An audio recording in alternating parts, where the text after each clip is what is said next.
going down to the parking garage. We're in quite deep. These are the first pictures of search crews underneath the World Trade Center, desperately looking for survivors. Someone down here? For the last few days, we've gotten used to seeing the devastation and destruction from above. But rescue worker Doug Kopp got below the World Trade Center where victims could still be trapped. Anybody here? For 16 years, Kopp and his American rescue team have traveled to disaster sites all over the world. I work for the victim. It is my duty and my responsibility to do every single thing I can possibly do to rescue them, to get them out of that. Kopp says surviving a building collapse is possible, even one as devastating as the World Trade Center. That's because when structures fall, spacious air pockets called voids are created where people can survive for days. If there's people in those voids down there, and I'm allowed to have my team members here to go do it, we will be saving them. His first night at the World Trade Center, Kopp was fortunate to find a hole in the rubble that led to a large underground void that Kopp believes was once a huge underground parking lot. It is now unrecognizable, a pitch-dark maze of twisted pipes and concrete.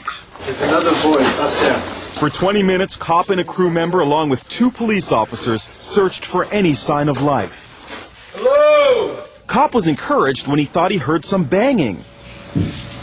It's right up in there. Keep pounding. So I checked the pipes and said, hello, are you in there? And the sound goes down through the pipes. If the pipes go far enough inside, they'll hear me.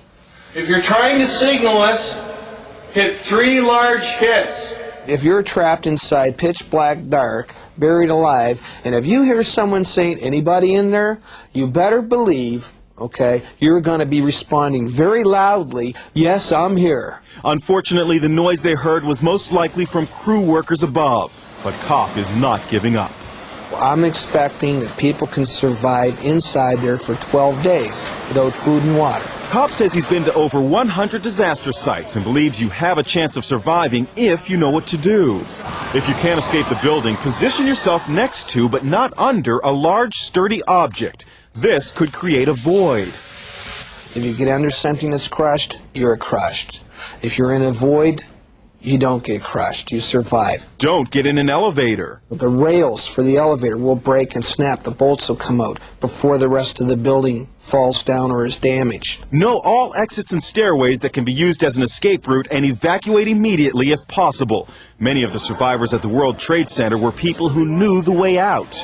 If the buildings wouldn't have been evacuated, how many tens of thousands of more people would have died? And carry a cell phone on you at all times. The cell phone thing was great because we could still communicate. That meant we could be more effective. That meant we could save more lives. They're taking you right over there. And as long as there are possible survivors at the World Trade Center, Doug Kopp will be digging, working to find them wherever they may be. Anybody here? On Sunday, rescue teams got to the lowest level beneath the towers to the New Jersey commuter train station.